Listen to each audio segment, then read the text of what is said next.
വയനാട് മാനന്തവാടിയിൽ നിന്നും കാണാതായ 4 വയസ്സുകാരിയെ തട്ടിക്കൊണ്ടുപോയതാണെന്ന് സ്ഥിരീകരിച്ചു പോലീസ്. പ്രതി പടിഞ്ഞാറത്തറ സ്വദേശി ജിഹാസിനെ പോലീസ് പിടികൂടി.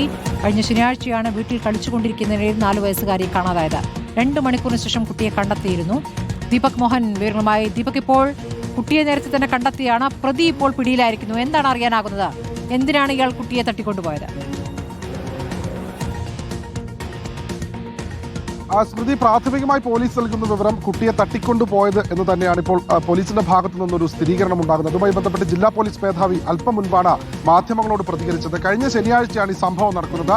ശനിയാഴ്ച വൈകിട്ട് 8 മണിയോടുകൂടി മാനന്തവാടി ദ്വാരക പുലിക്കാടുള്ള വീട്ടിൽ കളിച്ചുകൊണ്ടിരുന്ന കുട്ടിയെ കാണാതാവുകയായിരുന്നു. പിന്നീട് ഉടൻ തന്നെ വിവരം നാട്ടുകാരെ അറിയിച്ചു. ആ പ്രദേശത്തുള്ള ആളുകളൊക്കെ പരിശോധന നടത്തിയതിനു ശേഷം ഏകദേശം 10 മണിയോടുകൂടി 8 കിലോമീറ്റർ അകലെ വെച്ചാണ് കുട്ടിയെ കണ്ടെത്തിയത്.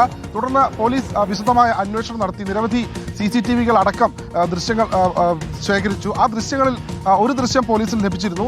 സ്കൂട്ടറിൽ ഇത്തരത്തിൽ കുട്ടിയെ ഇരുത്തി കൊണ്ടുപോകുന്ന ദൃശ്യങ്ങൾ പോലീസിന് ലഭിച്ചു. പിന്നീട് നടത്തിയ വിശദമായ അന്വേഷണത്തിലാണ് ഈ പ്രതിയെ പിടികൂടിയത്. പടിഞ്ഞാറത്തറ സ്വദേശിയായിട്ടുള്ള ജിഹാസ് എന്ന ആളെയാണ് ഇപ്പോൾ പോലീസ് പിടികൂടിയിട്ടുള്ളത്. ഇയാളെ കോഴിക്കോട് റെയിൽവേ സ്റ്റേഷനിൽ വെച്ചാണ് പോലീസ് പിടികൂടിയത്. സാമ്പത്തികമായി ലാഭത്തിന് വേണ്ടി തന്നെയാണ് ഇത്തരത്തിലൊരു കൃത്യം പ്രതി നടത്തിയതെന്നാണ് ഇപ്പോൾ പോലീസിന്റെ ഭാഗത്തു നിന്ന് ലഭിക്കുന്ന വിവരം. ശ്രുതി, ശരി, ദീപക് മോഹനാണ് വിവരങ്ങൾ നൽകിയത്.